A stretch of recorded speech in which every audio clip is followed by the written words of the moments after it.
Hello दोस्तों, कैसे हैं आप? उम्मीद है आप बहुत अच्छे होंगे। मैं हूँ श्वेता गौतम और स्वागत है आपका हमारे यूट्यूब चैनल जस्ट स्टडी में। तो फ्रेंड्स, हम लोगों ने कल पार्ट 2 में कुछ एमसीक्यूज़ देखे थे जो कि इम्पॉर्टेंट एमसीक्यूज़ थे यूपी कैटेट और अदर्स एग्ज़ाम के लिए। तो आज हम थोड़ा सा थ्योरी पोर्शन देखेंगे जिसमें कि आज हम कुछ इम्पॉर्टेंट टर्म को समझ लेंगे ताकि हम लोगों को आने वाले आगे के क्वेश्चंस में आसानी हो और हम लोग उनको आसानी से कर पाएँ।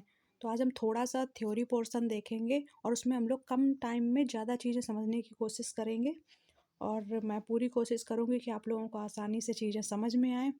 तो चलिए हम लोग स्टार्ट करते हैं बिना टाइम वेस्ट किए आज का lecture.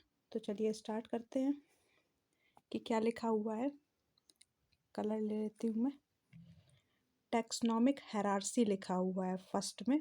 Taxonomic hierarchy also called Linnaeus hierarchy. Taxonomic hierarchy को लीनियन हायरार्की भी कहा जाता है। क्यों कहा जाता है? क्योंकि ये लीनियस द्वारा प्रपोज किया गया था, यानी कि इस टैक्सोनॉमिक हायरार्की को लीनियस ने दिया था, तो इसलिए इसको लीनियन हायरार्की भी कहा जाता है। लीनियस एक साइंटिस्ट थे, कैरोलस लीनियस, जिन्होंने इस टर्म को दिया था, इसलिए इसको लीनियन हायरार्की भी कहा जाता है। तो आगे पढ़ते हैं क्या लिखा हुआ है। Is the classification of organism in a defined sequence of category taxonomic category. इसमें लिखा गया है कि टैक्सोनॉमिक हायरार्की को कई टाइप में क्लासिफाई किया गया है, जिसमें कि समझाया गया है कि टैक्सोनॉमिक कैटेगरी क्या होती है। अच्छा, मैं आपको बता दूं टैक्सोनॉमिक कैटेगरी क्या होती है। टैक्सोनॉमिक कैटेगरी 7 टाइप की होती है, जिसमें कि आता है kingdom, phylum, class, order, family, genus, species. ठीक है, ये 7 टाइप की होती है। तो ये सबसे बड़ा इसमें किंगडम होता है, जो कि इसमें लिखा लिखा भी है, देखना। Descending order start from the kingdom. Descending क्या होता है? बड़ी चीज़, बड़ी से छोटे की तरफ जाना डिसेंडिंग ऑर्डर कहलाता है। ठीक है, और इस पे लिखा है descending order starting from the kingdom and reaching up to the species of an ascending order from species to kingdom. ठीक है, स्पीसीज छोटा होता है, इसलिए असेंडिंग से डिसेंडिंग की तरफ जाएंगे, तो स्पीसीज से किंगडम की तरफ जाएंगे, तो ये हो जाएगा छोटे से बड़े की तरफ जाना, यानी कि असेंडिंग ऑर्डर। अगर डिसेंडिंग पूछा जाएगा तो किंगडम से स्पीसीज की तरफ जाएंगे। तो ये हमने देख लिया, ये इसकी डेफिनेशन कहलाती है और मैंने आपको बता ही दिया टैक्सोनॉमिक कैटेगरी क्या होती है। Kingdom, phylum, class, order, family, genus, species. आप इसको आसानी से याद रख सकते हैं, कोई बड़ी बात है नहीं इसको याद रखना। तो चलो आगे देखते हैं क्या लिखा हुआ है। आगे देखते हैं स्पीसीज में। ठीक है, तो आगे स्पीसीज दी गई, देख अभी अभी मैं आपको बताऊंगी कि ये सीक्वेंस, ये देखिए ये सीक्वेंस है, ये sequence kingdom, phylum, class, order, family, genus, species.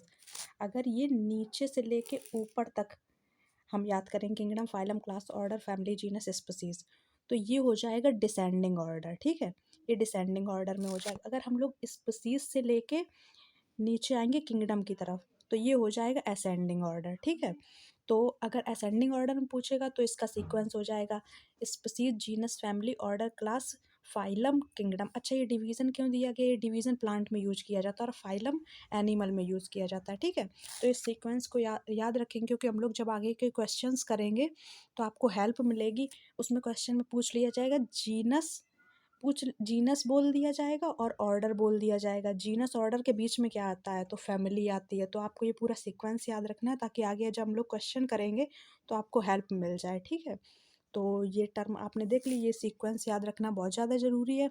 तो चलो देखते हैं आगे क्या लिखा हुआ है।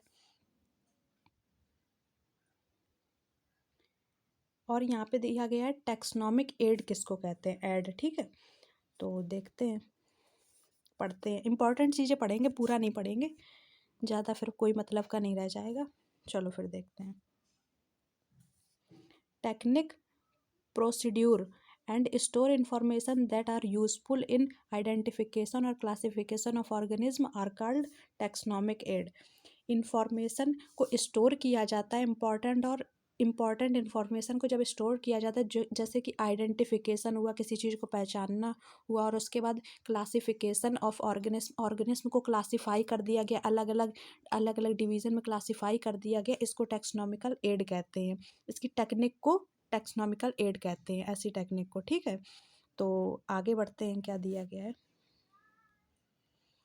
इम्पॉर्टेंट टैक्सोनॉमिक एड दिए गए हैं। ठीक, तो इम्पॉर्टेंट टैक्सोनॉमिक एड्स में हम देख लेते हैं क्या क्या दिया गया है। हार्बेरियम दिया गया, बॉटेनिकल गार्डन दिया गया है, और जूलॉजिकल पार्क दिया गया, म्यूजियम दिया गया, और कीज़ दी गई हैं। की बहुत इंपॉर्टेंट होती हैं, और ये चारों भी बहुत इंपॉर्टेंट, मैं आप लोगों को इंपॉर्टेंट करा रही हूँ, फालतू की थ्योरी नहीं करा रही हूँ। ये सब चीज़ें जान जाएंगे तो आगे के क्वेश्चन करने में आपको हेल्प मिलेगी। तो देखते हैं हार्बेरियम क्या होता है। हार्बेरियम सीट बनवाई जाती है कॉलेजेस में, जब 11th-12th में होते हैं तो फाइनल एग्ज़ाम होते हैं, तो बनवाई जाती है हार्बेरियम सीट। तो हार्बेरियम सीट कैसे बनाई जाती है और क्या होता है हार्बेरियम सीट, तो ये आपको इसमें दिया गया है। A collection of plant and usually have been dried, press and preserve on sheet for reference. एक एक ब्लैंक पेपर, वाइट पेपर लिया जाता है, उसमें हम लोग प्लांट को पहले न्यूज़पेपर में दबा के रख देते हैं। किसी प्लांट को थोड़ा सा तोड़ के न्यूज़पेपर में दबा के रख देते हैं, यानी कि उसको ड्राई किया जाता है, पेपर के अंदर लगा के सुखा दिया जाता है। फिर उसको उसके ऊपर कोई भारी चीज़ रख दी जाती है ताकि वो वैसा का वैसा प्रेस हो जाए, दब जाए। ठीक है, दबने के बाद उसको एक पेपर लेंगे और उसी पर चिपका दिया जाता है, गम के थ्रू चिपका दिया जाता है, और उसको उसको पन्नी लगा के प्रिजर्व कर दिया जाता है। और जैसे कि बहुत पुराने पुराने प्लांट्स हुए, तो हम हार्बेरियम में अगर जाके बड़े बड़े सिटी में हार्बेरियम होता है, अगर वहाँ जाके देखेंगे तो एक पेपर के अंदर सारे प्लांट अच्छे से प्रिजर्व करके सीट बना के रख दिए जाते हैं, जो कि कॉलेजेस में भी बनवाई जाती है, और फिर उसको सबमिट कर दिया जाता है अपने टीचर्स को। ठीक है, तो ये हो गई हार्बेरियम सीट, जो कि स्टैंडर्ड साइज पेपर का होता है 41 सेंटीमीटर। और ये सारे दिए गए हैं टर्म, ये कोई ज़्यादा इंपॉर्टेंट नहीं है, लेकिन 41 सेंटीमीटर का पेपर होता है, इतना याद रखना। लार्जेस्ट हार्बेरियम वर्ल्ड का कौन सा है, तो न्यू इंग्लैंड में है ये हार्बेरियम। ठीक है, तो हम Indian botanical garden Howrah India में प्रेजेंट है, और नेशनल बॉटेनिकल रिसर्च इंस्टीट्यूट जो कि लखनऊ में प्रेजेंट है। ये मैंने कुछ आपको रेफरेंस दे दिया जो कि एनसीईआरटी में दिया गया, और आपको जानना ज़्यादा ज़रूरी है। और इंडिया का सबसे फेमस बॉटेनिकल गार्डन है कोलकाता में, तो ये वाली बात भी आप याद रखना। तो चलो देखते हैं बाकी के टर्म क्या दिए गए हैं। बॉटेनिकल गार्डन क्या होता है। बॉटेनिकल गार्डन होता है जहाँ पे हम लोग स्पेशल टाइप के प्लांट को रखते हैं, जैसे कि collection of living plant maintaining the reference. यहाँ पे हम लोग लिविंग प्लांट को रखते हैं, यहाँ पे प्रेस करके कुछ ड्राई करके ऐसा नहीं रखा जाता है, यहाँ पे लिविंग प्लांट्स को रखा जाता है। ये गार्डन होते हैं जहाँ पे हम लोग लगा के रखते हैं, कोई लेने आता है तो फिर उसको दिया जाता है। लार्जेस्ट बॉटेनिकल गार्डन इन मैक्सिको, तो ये देखो मैक्सिको में दिया गया लार्जेस्ट बॉटेनिकल गार्डन है। और most famous botanical garden is a royal botanical garden जो कि न्यू इंग्लैंड में। ठीक है, तो ये वाला भी टर्म आप याद रखना। ठीक, न्यू इंग्लैंड में। और इंडियन बॉटेनिकल गार्डन भी दिए गए हैं, इंडिया में है हावड़ा, जो कि आप लोगों ने सुना होगा, और national botanical research institute Lucknow में है। ठीक, तो और देखते हैं क्या दिया गया है। जूलॉजिकल पार्क दिया गया है। जूलॉजिकल पार्क किसको कहते हैं। यहाँ पे एनिमल को रखा जाता है जो कि लिविंग एनिमल होते हैं। कई टाइप के एनिमल होते हैं, जैसे एलिफेंट हुआ, टाइगर हुआ, ऐसे टाइप के एनिमल को रखा जाता है यहाँ पे सेफली, और जो कि डेंजर भी होते हैं हम लोगों के लिए, लेकिन फिर भी इनको यहाँ पे अच्छे से रखा जाता है। तो पढ़ते हैं क्या लिखा है। Enclose area where animal are kept in open enclosure of instead of cages. ऐसा एरिया जहाँ पे एनिमल्स को खुला रखा जाता है, उनके हिसाब से रखा जाता है जैसा उनको इन्वायरमेंट चाहिए, और काफ़ी अच्छे से उनका ध्यान रखा जाता है। Help to study while the animal and their food habit, और उनको उनके तरीके की फूड हैबिट भी प्रोवाइड कराई जाती है, जैसी जैसी उनको आदत होती है चीज़ों को खाने की, वो उनको दिया जाता है। तो लेकिन वो काफ़ी डेंजर भी होते हैं और को काफ़ी इंडेंजर्ड भी होते हैं। ठीक है, तो ऐसे टाइप के होते हैं। अब म्यूज़ियम देख लेते हैं, म्यूज़ियम में क्या है।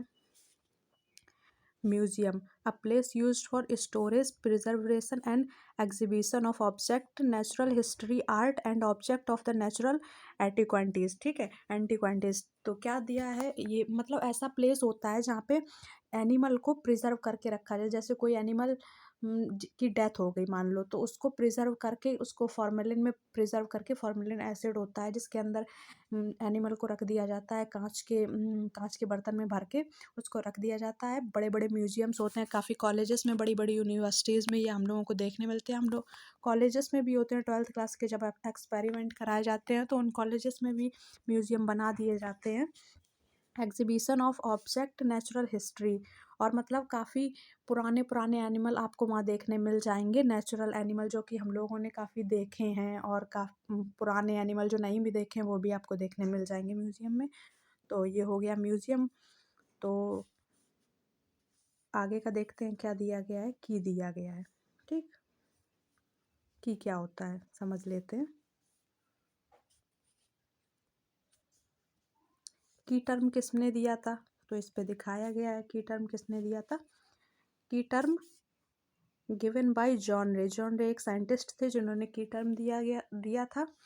इसमें क्या दिया गया है, scheme is for the identification of plant and animal based up to the similarities and dissimilarities.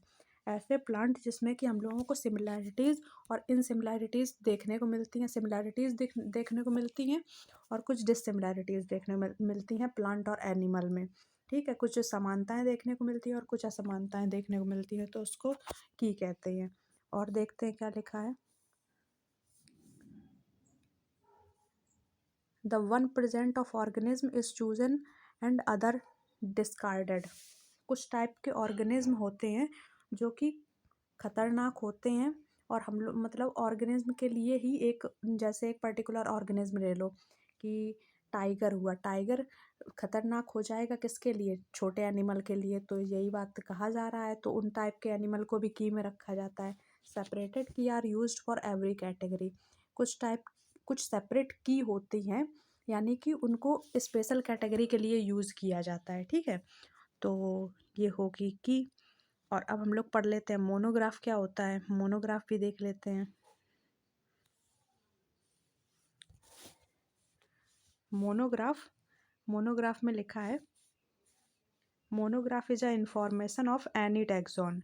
ठीक है, ये information of any taxon term आप याद रखना, किसी भी टैक्सॉन की एक पर्टिकुलर इंफॉर्मेशन दी जाती है मोनोग्राफ में। ठीक, तो ये हो गया मोनोग्राफ। ये आपको एग्जैक्ट क्वेश्चन ये बना दिया जाएगा कि व्हाट इज़ मोनोग्राफ, और नीचे ऑप्शन में दे दिया जाएगा कि ऑप्शन ए है information of any one taxon, और सेकंड दे दिया जाएगा मैनुअल का, और फ्लोरा का दे दिया जाएगा, कैटालॉग का दे दिया जाएगा। फिर पूछा जाएगा इसमें से मोनोग्राफ का ऑप्शन कौन सा है, तो आप information of any one taxon में टिक लगा देना। ठीक है, तो आप ये टर्म याद करके रखना। और मैनुअल्स भी हम पढ़ लेते हैं। ये जो आपको ब्रैकेट में दिया गया ये पूरा सेंटेंस आपको याद रखना है।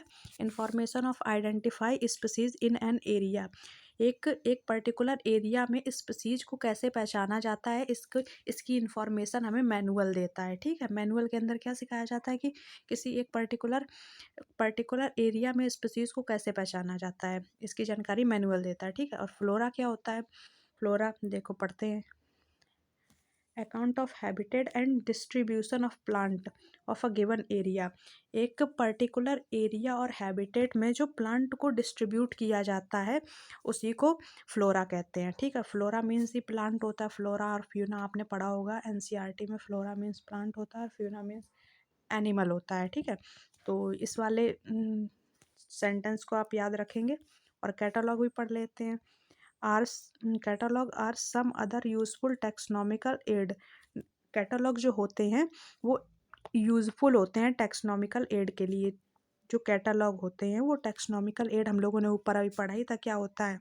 टेक्सोनॉमिकल एड अदर यूजफुल होते हैं, बाकी सब टेक्सोनॉमिकल एड के लिए। ठीक है, तो ये हो गया थ्योरी पोर्शन जो आज हम लोगों ने कवर किया। तो अगर आप लोगों को ये पसंद आया हो तो चैनल को लाइक शेयर एंड सब्सक्राइब ज़रूर करें, और चैनल पे नए हो तो चैनल को सब्सक्राइब कर लेना। ठीक है, तो मिलते हैं अपने नेक्स्ट लेक्चर में नेक्स्ट वीडियो में, तब उसमें एमसीक्यू कराए जाएंगे, पार्ट 3 के एमसीक्यू कराए जाएंगे। ये थ्योरी पोर्शन था, आप लोगों के एमसीक्यू के लिए ये ज़्यादा ज़रूरी था, इसलिए मैंने पहले इसको करा दिया। तो अब मिलते हैं अपने नेक्स्ट वीडियो में, तब तक के लिए थैंक यू।